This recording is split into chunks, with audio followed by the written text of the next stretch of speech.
Hola, ¿qué tal? Nuevamente aquí en Skip Intro, hablando de series como siempre cada semana, en Clímax en medio. Y, pues porque no es semana, así que pendejo. Sí, discúlpame.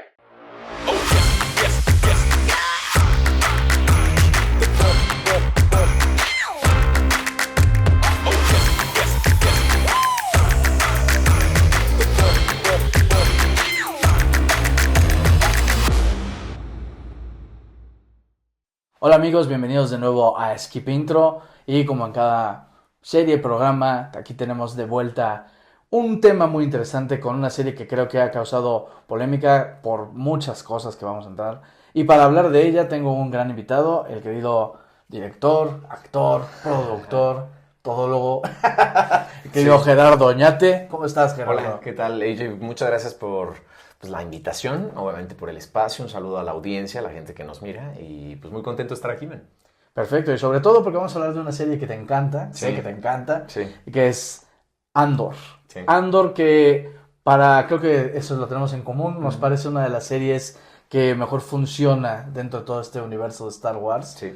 Muchos se quedan con el Mandalorian, muchos se quedan con por ahí otros rollos, pero creo que Andor sí es algo muy, muy particular, ¿no crees? Sí, creo que de hecho es una serie única en el sentido de que no cuenta la historia de alguien relacionado con la fuerza, Claro. o al menos no directamente al principio, pero creo que lo interesante de Andor es que habla de lo que no sabemos de la rebelión, cómo fue que surge la rebelión y cómo fue que al final pues, roban los planos de la estrella de la muerte y sucede a New Hope, que es el episodio 4 con el que empieza precisamente pues, toda esta locura, ¿no? Así es, sí. Creo que esa es una de las partes que ha causado mucho más esta polémica entre fans y el espectador promedio que nunca ha visto Star Wars. Sí. Pero creo que está muy interesante, ¿no? Justo el hecho de que se aparte de la cuestión de las costumbres de los sables de luz, de todo esto, y de repente lo aterrice a algo mucho más humano, ¿no? Sí, y natural creo, o sea, en donde existe opresión tiene que haber en algún momento la manifestación de la rebelión, ¿no? Y en este sentido, Andor tiene la participación de alguien que no era específicamente miembro de la comunidad de Star Wars, no es específicamente fan, estamos hablando del showrunner Tony Gilroy, que tuvo una participación importante en Rogue One, que es justo lo que seguiría inmediatamente después de que termina la segunda temporada de Andor, ¿no? Sí, totalmente. Ya hablaremos también de esos esquemas de las temporadas. Creo que mencionas a alguien muy importante, un hombre que es clave para que esta serie funcione tan bien, que es justamente Tony Gilroy, ¿no?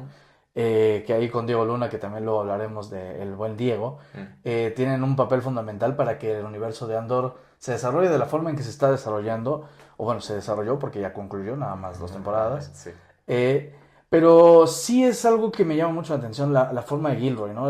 Había hecho ya unos proyectos muy interesantes. Sí. Como guionista creo que es uno de los mejores que hay en Hollywood. Definitivamente. Y ahorita el más cotizado que seguramente. Sí. Y que además se sale de la fórmula, bien decíamos, de lo que estaba manejando Favreau, todos ellos. Y de repente él dice, yo quiero hacer algo aparte. Quiero hacer algo que de verdad muestre un arco de una rebelión, de una persona que se ve obligada a entrar, porque eso es algo muy curioso de la entrada. Que él no quiere. Cassian Andor al principio dice, yo estoy bien, yo robo mis cosas, hago mis rollos, a mí no me interesa. Estoy buscando a mi hermana. Sí, toda esta cuestión que realmente no parece ser algo de importancia y que se pueda juntar al motivo de la rebelión y que poco a poco Gilroy nos va mostrando que no, que incluso los propios intereses, porque no todo lo pasa con Andor, ¿no? También pasa del lado de Mon Mothma, ¿no? En el Así caso de la es. política. Y también de los villanos, ¿no? Sí, por supuesto, totalmente. Todo lo que sucede en el ISB, Sí. que es en este caso el Buró de Investigaciones del Imperio, ¿no? Junto con Dedra Meero y el otro personaje que ahorita se me fue un poquito el nombre, pero me acuerdo muy bien de... Pero son muy Ahorita buenos, regreso. porque son creo que el pilar justo de mostrar este lado humano que no le creo que yo recuerde no le había visto realmente mucho al universo de Star Wars. Lo humaniza, o sea, es decir, no son solo malos ñaca ñaca en la esfera de la muerte, en la estrella de la muerte, güey, sino que también es gente que está involucrada en un sistema que se les vendió como cultura incluso por parte del imperio, ¿no? Fueron criados incluso en Kinderblocks, que son pues, especie de escuelas de adoctrinamiento imperial, entonces salen con esas ideologías y muchos de ellos lo único que quieren es ser su mejor versión, pero dentro de un sistema, pues, godín, pero imperial, militar y fascista. Me gusta esa idea de Godín pero imperial. Godín pero imperial. Aquí en México debe haber varios de esos. No puedo decirlo, pero sí. No puedo decir que no. Hay una cuestión también, creo que lo mencionábamos, ¿no? El tono político realista. Uh-huh. Que creo que eso también distingue mucho a Andor de las otras series, ¿no? Sí. El hecho de justo lo que mencionábamos ahorita, de que él tenga que literalmente buscar los recursos para sobrevivir, porque no es como que tenga un trabajo godín imperial. No. Y luego también las cuestiones de los que lo rodean, ¿no? Que a lo mejor los que sí lo tienen, pero también se ven involucrados en la cuestión de, bueno, jalo, no jalo, tengo que hacerlo, no tengo que hacerlo. Uh-huh. ¿En qué lado, ahora sí que en qué lado del bien y el mal estoy, ¿no? Y tiene un trope o una especie como de tema repetido, que en este caso lo manifiesta Luke, lo manifiesta Rey y lo manifiesta precisamente Andor. Son scavengers, son gente que está buscando piezas para venderlas. Y qué mejor que en Ferrix, que básicamente su nombre lo dice, es como si fuera un yonke espacial, en donde llegan las naves a morir, los desarman, y él lo que hace es traficar precisamente con estos componentes, estos elementos. O sea, pues es un güey que está tratando de salir adelante. Como todos. Como todos nosotros. Luchón. Sí, al final de cuentas, luchón hasta el final. Luchón hasta el final. No, ya saben cuál es el final, no lo estamos spoileando nada, si no vean Rogue One. El final. Ese es el gran final. Ese es el gran final del arco. También ya hablamos de ese puntito, ¿no? Pero también creo que hay que hablar justamente de la rebelión. Decías algo muy importante de ese tema, que es algo innato cuando tienes un sistema que te oprime, ¿no? Porque al final de cuentas, creo que también lo que tienen en común los personajes que acabas de mencionar, Luke, el mismo Cassian, es eso, ¿no? De alguna forma hay un sistema detrás que los oprime y que les dice, lo vas a hacer a mi manera, o que de repente si te sales un poco de esa línea ya te están casi ejecutando o alguna cuestión. Creo que esa parte también es muy básica en esto, ¿no? Pues es muy propio de un régimen, ¿no? Claro. En donde pues tienes a alguien que te oprime, sobre todo un régimen opresor.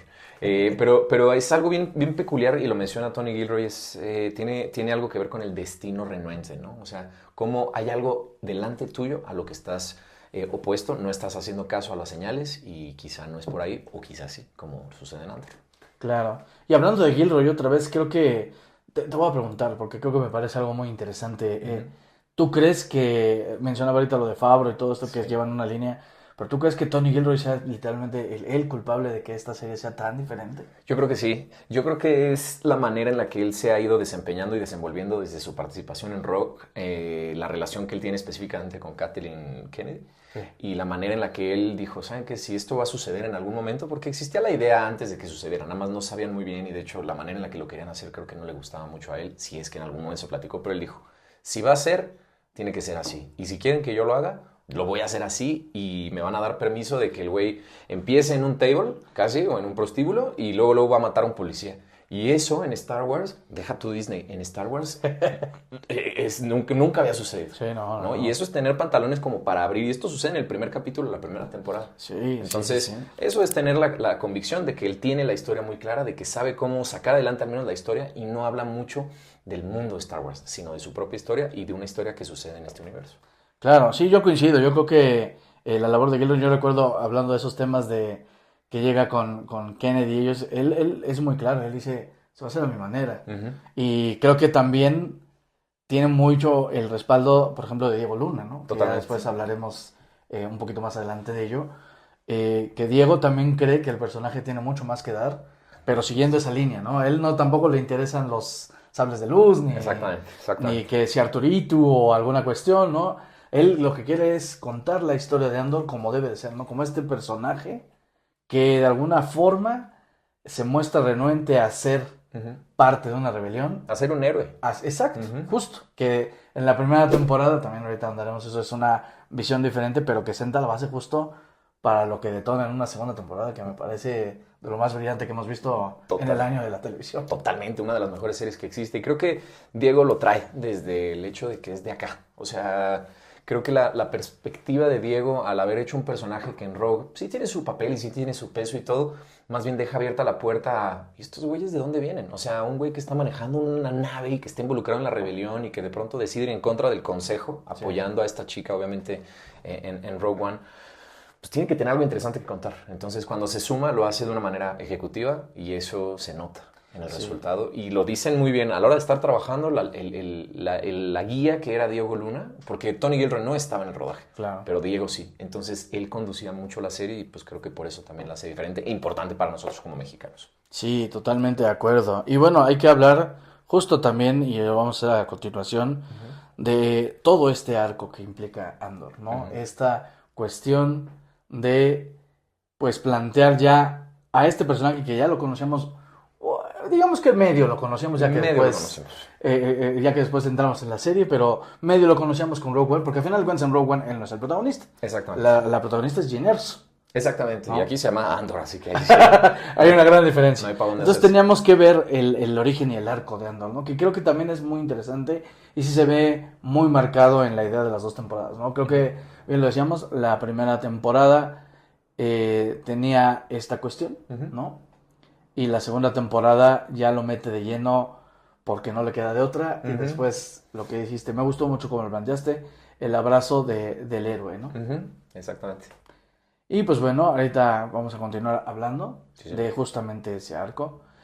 Me parece muy importante porque es lo más relevante de la serie, creo yo. Creo que es la estructura lo que lo vuelve tan peculiar. Sí.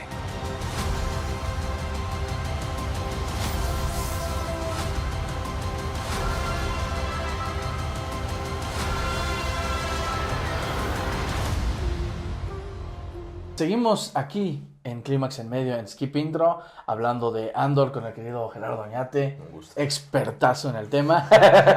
Y pues toca hablar de lo que decíamos, de Andor, de este personaje, ¿no? Que de repente no es lo que uno pensaría, no es perfecto, no es el Jedi que todo le sale bien, ni el Darth Vader que mata a placer. No es ni bueno, Sí, ni no, malo, no, no es drástico, sino que hay grises, ¿no? Exactamente. Y creo que eso lo convierte en un personaje muy fácil de empatizar con, ¿no? Sí. Es un personaje gris que tiene diferentes matices. Nosotros, afortunadamente, a lo largo de la primera temporada lo acompañamos en este camino y decimos, mira, esto es lo que le está pasando y por eso se está convirtiendo en eso. Pero creo que hay algo bien interesante que sí está convencido de lo que quiere hacer, pero también de pronto duda. Y duda por su parte más humana, ¿no? Sí, y creo que eso lo vuelve además uno de los personajes más interesantes de todo Star Wars, ¿no? Totalmente, desde el hecho de que el güey pierde a su hermana y constantemente está buscando salvarla. Y la quiere salvar desde que quiere salvar a Marva, desde que quiere salvar a Vix, desde que tiene que salvar a Mon Mothma, entonces desde que se quiere salvar un poco a sí mismo. Entonces, Sí. esa parte de que a veces se eche para atrás hace que lo leamos como una persona, completamente, con cosas buenas y con cosas malas. Sí, creo que esa imperfección que tiene Andor, que ya habíamos visto un poco en la película de Rogue One, pero que aquí se maximiza, ¿no? Y siempre es me gustó lo que dijiste del héroe, pero es un héroe que no está convencido de que tiene que ser el héroe. De Es que a el lo destino mejor- renuente, ¿no? Sí, porque él hay varias partes en este arco, de su personaje, donde como que no está convencido, ¿no? De repente, aún ya estando dentro de la rebelión, dice, yo ya me quiero salir, yo ya no le entro a esta madre. Y lo platicábamos un poco fuera del aire, cómo la división de la segunda temporada, que luego ya lo platicaremos, plantea diferentes momentos en su camino, por así decirlo, Claro. ¿no? La segunda temporada abre con el robo de una nave que lo lleva a una jungla en donde están unos güeyes que son rebeldes y que todos deberían de pelear para el mismo lado. Sí.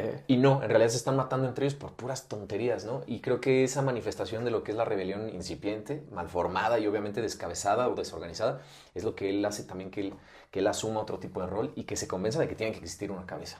Sí, ahora también hay una cuestión, ¿no? En el arco, dentro del arco que tiene, primero sí lo vemos a él como el gran protagonista, ¿no? Él tiene más tiempo durante la primera temporada y ya en la segunda temporada de repente sí sale, pero él es como que el que encaja o la pieza que une a todos los demás y de repente vamos viendo la imperfección también en los personajes que lo rodean, en Luz, Exactamente. en todos los demás, ¿no? Creo que Sí, es sí. esa otra parte que también hace que sea muy interesante, ¿no? Y el hecho de que no tenga todo el tiempo a cuadro vuelve interesante una serie que se llama como él. Sí. Pero tenemos otros personajes que traen fuerzas importantes en el desarrollo de esta historia y obviamente en la conclusión, que vale la pena ver y que vale la pena obviamente notar. Porque, por ejemplo, el trabajo en Mon Mothma de la actriz Genevieve O'Reilly es fantástico. Lo que hace Stellan Skarsgård con Luthen es fantástico. Lo que hacen los demás, Adria Arjona con Vix, lo que hace el mismo Will y Brazo en ese primer arco en donde, bueno, Brazo fallece y eso es un paso más en el camino de Andor.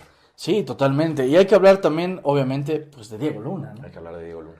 El querido Diego, pues por ahí saludos. A ver si lo ves. Qué chido que él sea el que lo encarne, ¿no? Desde Rogue One. Y que ahora se haya comprometido tanto al lado de Gilroy para seguir este arco, ¿no? Para continuar explorando estas capas de un personaje que es muy complejo, ¿no? Complejo y creo que importante no solamente para la historia de Star Wars o como para todo esto que precede a Rogue One, sino un personaje que también cabe en esta época, ¿no? Un personaje que tiene una perspectiva muy mexicana precisamente porque Diego es Diego y porque él tiene esa presencia, pero también esta naturalidad en su interpretación humana, güey. O sea, es un güey que de verdad la está pasando mal. Y entiendes y ves por qué y ves que su chava está mal porque trae un PTSD de cuando la torturaron en un hotel y luego pues la morra tiene pesadillas y tiene la pesadilla de que la persigue un güey del imperio y de pronto su pesadilla se hace realidad y un güey la persigue y está a punto de violarla. Y ella dice, intentó violarme y entonces es cuando sucede precisamente el cierre de ese primer bloque, ¿no? Y hablándolo así, hasta suena que no estamos hablando de una serie de Disney. No, para nada. Sí. Creo que la elección de que Diego continuara se transmite muy bien. Sí. Creo que tanto que lo demuestra en la primera temporada cuando él es el centro totalmente, que pues lo nominaron a varios premios, se ganó varios reconocimientos por ello. Y ahora de repente también el hecho de que sea el personaje de Angla, me gustaría decirlo así. Sí, no sé si coincides. No, sí, totalmente. Creo que también es muy importante, pero también creo que le da la oportunidad de entrarle a la otra faceta que también tiene al lado de Tony Gilroy, que es como productor, ¿no? Que creo que también hay una voz ahí muy importante de él dentro de toda la serie, ¿no? Tony Gilroy lo dice en varias entrevistas, él no estuvo en el set. No estuvo durante el rodaje porque él hizo todo su trabajo previo. Aparte, como showrunner, pues traía otro rollo. O sea, mientras un capítulo se hacía y se cocinaba, se estaba cocinando los anteriores. Pero algo que es bien importante, y lo dicen un poco todos los demás actores y demás personajes, dicen que cuando necesitaban guía, confiaban en la perspectiva, en el acercamiento y en la... Sí, precisamente lo que veía Diego Luna de la serie. No solamente como Andor, sino también con esta perspectiva de realizador, guionista. O sea, Diego, en ese sentido, es un actor muy completo y pues, un ejemplo a seguir para nosotros que somos luchones. Y es curioso porque me acuerdo que Diego había dicho en algún momento que él no era tan fan de Star Wars, ¿no? Que de repente, cuando lo meten a Rogue One, es así, bueno, ¿y qué chingados es esto? ¿no? Sí, que recibe la llamada y dice, ¿yo? Sí. Pero yo ¿por qué? ¿No? Sí. Que tenía su lonchera de Star Wars y todo eso, claro. Y de repente ahora se convierte en otra parte fundamental para no solo un personaje que creo que va a ser memorable, sino también para una franquicia, ¿no? Totalmente. No, y también una franquicia que está buscando inclusión, que está buscando diversidad. Y creo que en este caso esta inclusión de un personaje latino con un trasfondo muy interesante del planeta al que pertenece y que le da el acento que tiene y todo eso, me parece que es no solamente representativo para nosotros como latinoamericanos, pero también un poco el hecho de que pues, estamos hechos de muchos colores, ¿no? Y Star Wars reflejaba eso en su primer proyecto, aunque fueran pues, todos güeros y blancos, no sé qué. Pero creo que esa manifestación es, pues, güey, la realidad, ¿no? Es un poco la representación. Sí, aterriza mucho la realidad. Hay que mencionar eso, justo. Me gusta que lo toques, porque justo, no, más allá de la inclusión, es que de repente vemos a actores latinos, ¿no? Hay que recordar que, no, Pedrito no fue el primero en Star Wars, ¿eh? El primero fue Diego, ¿Qué pasó? Ahí en Rogue One. Y ya después llegó Pedrito Pascal con el Mandaloriano. Rosario Dawson, que ahí había salido también con un papel que es el de Ahsoka, que también tiene su serie. Pero creo que ahí también estamos hablando justo de esa diversidad, pero que además es orgánica, ¿no? Que no se siente... Sí. Impuesta. Digo, creo que la ventaja es que pues estamos hablando de galaxias, de extraterrestres, de razas. Cabemos todos. Sí, y que es una característica desde que Lucas creó Star Wars, ¿no? Claro, totalmente. Y creo que sí es muy importante recalcarlo porque efectivamente creo que esta gran camada de repente llega y dice, nosotros somos capaces de tomar el mando de esta franquicia que ya lleva desde los 70s. No, y actualizándolo, o sea, sí, claro. recontextualizando, porque el subtexto es muy interesante.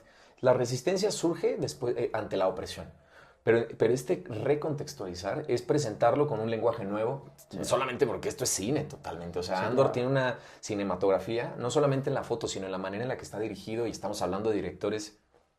Hablando de representaciones latinas, ¿no? Hablando de mexicanos. Ruiz Palacios, Alonso Ruiz Palacios también, ahí tiene un papel muy importante en uno de los bloques de la segunda temporada. En el último. Sí, el último que es...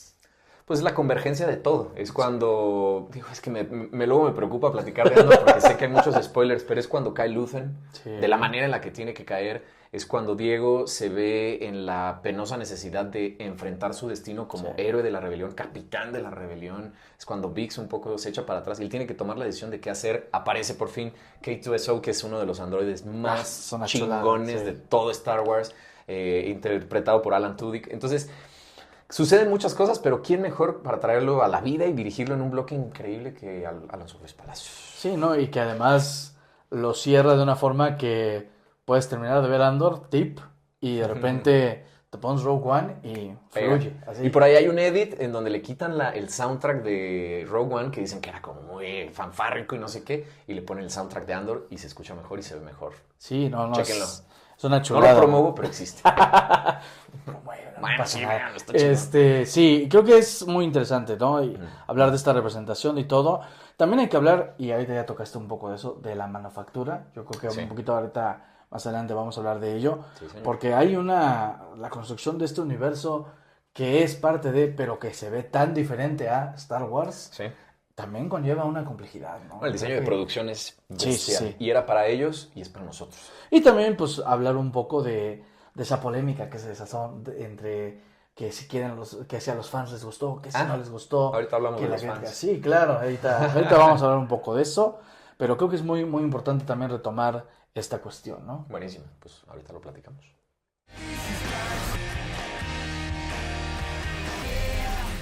Y pues sí, seguimos hablando de Andor aquí en Skip Intro, en Clímax en Medio, con el buen Gerardo Oñate, que espero que le esté pasando muy bien y que no se sienta como condenado en la Estrella de la Muerte.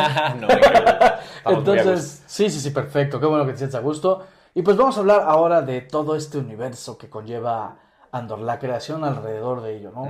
Decíamos un poquito hace un ratito la cuestión de que sí sea parte del universo de Star Wars, pero que se sienta diferente a ello, ¿no? Mucho más aterrizado, mucho más... Y mucho más cuidado incluso, ¿no? En algunos aspectos, ¿no? Yo creo que es un trabajo de mucha gente, específicamente tendríamos que hablar del texto de Tony Gilroy y de su gran cuarto de escritores, ¿no? En donde participó precisamente Dan Gilroy, también su hermano, y gente con la que él ha trabajado mucho. Ellos tienen incluso muchos podcasts en donde uno por uno van analizando sus bloques, los bloques que ellos escribieron. Y lo que quiero decir aquí, y que creo es lo más relevante de Andor, es que es una historia que podría no pertenecer a Star Wars. Sí. Que así no fuera Star Wars sería una de las mejores series en la historia. Y creo que el hecho de que lo incluyan dentro de una propiedad intelectual que tiene tanto éxito y que tiene una base de fans tan grandes y también tan involucrados, lo vuelve, por un lado, un riesgo para ellos al momento de desarrollarlo y de proponer algo nuevo, pero también algo que bien hecho ocasiona esto, que es precisamente una joya y que si no la han visto, así les gusta Star Wars o no, véanla, de verdad está espectacular. Sí, estoy de acuerdo, creo que estéticamente hay muchos guiños, por ejemplo, los uniformes de los troopers, todo esto, pero por ejemplo me acuerdo mucho del segundo arco, incluso de la Prison Break que dijimos de Narquina. De la primera de Narquina, están los colores blancos, está esta cuestión estética que sí corresponde mucho a Star Wars, pero hay un toque ahí que de repente se ve mucho más en los vestuarios de ellos, incluso en la rebelión ya en los últimos episodios también, se siente mucho más humano, mucho más pegado. A mí me gusta mucho cómo el traje de Andor va cambiando conforme va pasando. Claro, tiempo, y se va acercando al de Rogue. Así es. Rogue One. Sí. Hay algo bien interesante, perdón que te interrumpa, y lo dicen mucho ellos, dicen, es que esto es resultado de un trabajo de diseño de producción brutal, pero también de una escritura que venía de la mano del diseño de producción. Entonces, Tony Gilroy no escribía y diseñaba los lugares a través de la escritura, sino porque los lugares existían y ellos ya los habían construido arquitectónicamente y el tamaño y la forma, es que él escribía entonces. Y eso hace que los personajes, y lo dice Diego y lo dicen todos ellos, abrías un cajón y habían cosas. Te metías a un café, la máquina del café de Gorman funcionaba. De hecho, iban y se tomaban cafés ahí mientras estaban filmando. Y a mí me parece también sorprendente cómo sabes utilizar los recursos más aterrizados, ¿no? Porque, por ejemplo, vemos el trigal, ¿no? Que es en ese arco, en la misma selva, ¿no? Que es algo que si bien sí lo veíamos, pero lo veíamos de una manera mucho más como fantástica, ¿no? O sea, veíamos a Luke y Leia oyendo con los Ewoks y todo. Sí. Pero aquí se ve mucho más aterrizado, lo que decíamos, mucho más realista, mucho más humanista de alguna forma. Sí. y le saca un recurso. O sea, no están en un lugar de selvático por estar. Exactamente. Sino que es que está ahí varado y saca todos los recursos que puede sacar de ahí. Y es parte de la historia. Claro, la secuencia del trigal es brutal y también la usa muy bien. Sí. Porque ahí es donde usa el trigo, no sé si vieron Jurassic Park, pero vamos a poner la analogía, Sí. para ocultar justamente cómo están huyendo, cómo se aparecen. O sea, hay una estructura bien interesante, ¿no? Y lo hizo muy bien en su momento con las películas de Star Wars, de que uno era el desierto, otro era la jungla, otro era la nieve. Sí. Y acá a lo mejor no llegamos a la nieve como tal, excepto en ese primer momento de la segunda temporada, en donde sí vemos que se arroja una nave y el planeta es básicamente de hielo. Sí. Pero creo que lo más interesante es cómo el momento selvático, el momento en donde están ahí al lado de lo que es la base de la rebelión, tiene que ver con la historia. Claro. Andor está en cada momento clave del surgimiento de la rebelión. Y eso lo platican después cuando dicen, es que, güey, tú no eres solamente un güey accidentalmente aquí, tú tienes un destino mayor, y es justo en donde surge la fuerza en Andor, que no había surgido hasta ahora, y es en donde se le da su rol a él, que creo que es el que termina cumpliendo de manera impecable en Rogue One. Claro. Y luego ahí viene lo que decíamos, ¿no? La recepción crítica, los fans. Creo que la crítica la ha abrazado muy bien, me queda muy claro. Creo que es muy interesante ver cómo un producto que es de Star Wars de repente sea tan aceptado. Bien recibido. Sí, y sobre todo que no tenga el asunto del fanservice de tenemos que meter a Luke, tenemos que meter a Leia, al emperador, no sé qué. Sí, porque no depende de eso, depende de su propia historia. Sí. Pero también hay que ser honestos, tú como también fan de Star Wars, debes de saber que también hay fans que se enojaron con Andor, ¿no? Es que es una base de fans muy tóxica. Incluso hay cosas que no les gustan y luego sí les gustan y luego se pelean entre ellos y se pelean por lo que dijeron. Entonces, creo que el mayor daño que le pudo haber sucedido a Star Wars es escuchar demasiado a los fans, porque eso desgraciadamente borra la posibilidad de que existan ideas auténticas. Como en este caso, este güey dijo, ¿saben qué? No. Esto es lo que funciona. Sí. Y funciona por un montón de reglas, por un montón de cosas históricas, ¿no? Lo decíamos que es cíclico. Todo lo que Tony Gilroy y compañía escribieron no es inspirado en lo que está pasando ahorita, sino lo que ha pasado en diferentes momentos a lo largo de la historia. Entonces, es solo cosa de asomarse los libros de texto y decir, ay, güey. Sí, creo que repite, esto se está repitiendo. Creo que Gilroy se planta muy bien y defiende muy bien el proyecto. Ante una voracidad de repente de querer sacar varios series. Algunos no han funcionado, por ejemplo, ahí tenemos al Acólito. Sí, esa y otras cuantas, ¿no? Bajo su propio riesgo. Sí. Y que por querer sacar la necesidad de exprimir Star Wars hasta el yugo y sacarle el máximo, de repente no funciona, ¿no? Pues es que quedan mal con todos, sí. ¿no? Y aquí al menos Tony Gilroy dice, pues quedamos bien con nosotros mismos y con lo que queríamos escribir.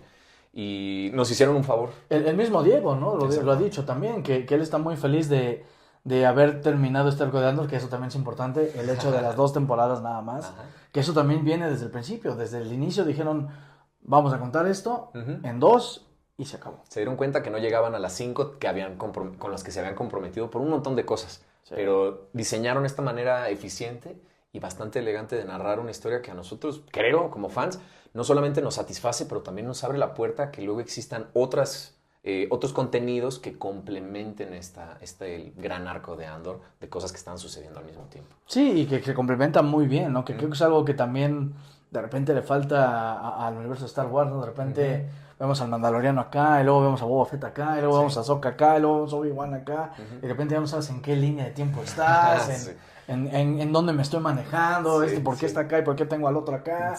Que creo que es lo complejo, sí, yo entiendo, es parte del universo, ¿no? Sí. Pero creo que justo lo que mencionábamos ahorita, y lo puntualizaste muy bien, Andor, sin necesidad de tener que vincularlo con todo eso, funciona de maravilla. Y funciona porque tiene un límite. Que es cuando empieza Rogue One. Sí, totalmente. Nada más. Y el escribir las cosas con ese límite también te da muchísima libertad. O sea, te da muchísima libertad creativa, narrativa.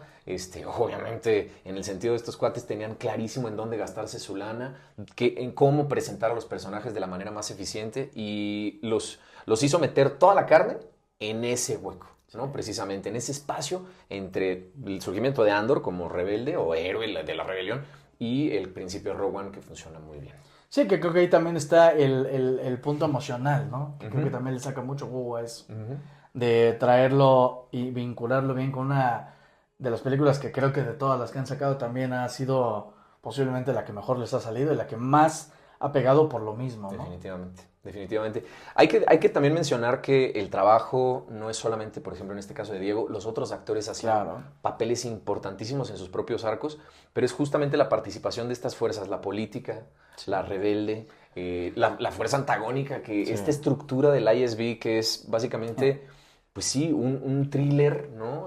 Institucional relacionado a lo que los malos son, fascistas y todo, pero comprometidos totalmente con su trabajo, es importante. A mí me vino a la mente porque hablábamos también fuera del aire que podría ser como un John le Carré llevado a la ciencia ficción. Totalmente. Muy obediente con las reglas de los espías, muy obediente con el heist, muy obediente con el prison break, muy obediente con la creación de un personaje que precisamente va a ser la diferencia en el momento en el que ni siquiera habían empezado las historias de Star Wars. Sí, ¿de dónde salen los planos? Pues de toda esta chamba que hicieron estos cabrones. Y que volvemos a lo que mencionábamos al principio, ¿no? De repente Andor funciona porque va más allá del mero escapismo. Exactamente. Sino que va para que si hables de un tema, lo centres y que, como bien dices y lo hemos platicado, se siente actual, se siente que lo podemos estar viviendo en este momento, ¿no? Y bien necesario. De verdad que necesitamos inspirarnos. A mí sí algo me gustaba de todo el tema de Star Wars es la pelea del pequeño contra el gigante, ¿no? O sea, de aquel indefenso que, como dicen, el cobarde dura, no, el valiente dura hasta que el cobarde quiere. Y en este caso es literalmente el levantamiento de un güey que está harto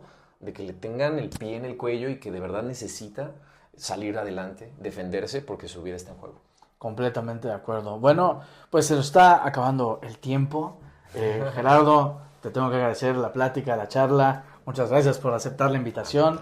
Pues, si quieres compartirnos un poco de lo que estás haciendo, de lo que se viene para ti, tus redes, para que te sigan. Bueno, a mí me encuentran como Gerardo Onate Oficial, o Gerardo Oñate casi en cualquier red. Es una larga historia porque el oficial, no crean que soy tan oficial, es nada más una cosa de que el nombre no lo encontré disponible, el Gerardo Oñate. Yo soy, aparte de actor, escritor, soy guionista, desarrollo mis propios proyectos. Estoy empezando a dirigir, por fin tengo mi primer proyecto dirigido, que es el cortometraje del Bocho del Averno, un corto de chilango de terror cumbiero que ahorita está dando la vuelta en festivales. Y para el cierre de este año esperemos ver seleccionada nuestra primera película como grupo creativo. Yo y otro amigo escribimos, sería nuestra óperita prima como guionistas, la ópera prima de un amigo como director y la ópera prima del amigo con el que escribí como director de fotografía. Entonces creamos este grupo colaborativo para lanzar una historia, un folk horror de época basado en una comunidad indígena en los 60s en México que está harta de la ineptitud de las autoridades y decide utilizar al nahual como sistema de justicia. Entonces, película que viene pronto y ojalá le vaya muy bien. Ese grupo colaborativo se siente como una rebelión. Se siente como una rebelión ante cosas raras que están sucediendo en México. Y somos mucho como de contar cosas que luego creo que no vemos. O sea, hay mucho cine muy serio que presenta la realidad social de México. Nosotros hablamos de otras cosas que nos divierten. Puede ser terror, puede ser comedia, pero son cosas que creo que también nos representan. Perfecto, pues de nuevo muchas gracias, Gerardo. Muchas gracias a todos ustedes que nos oyeron, que nos vieron, todo. Esto es Skip Intro, Clímax en Medio. Síganos en todas nuestras redes sociales, Facebook, Twitter, TikTok, todo. Estamos en todo. Casi parecemos como el Imperio, pero no somos malos. Pero bueno. Y pues nada, me queda agradecerles y pues nos vemos en el próximo programa.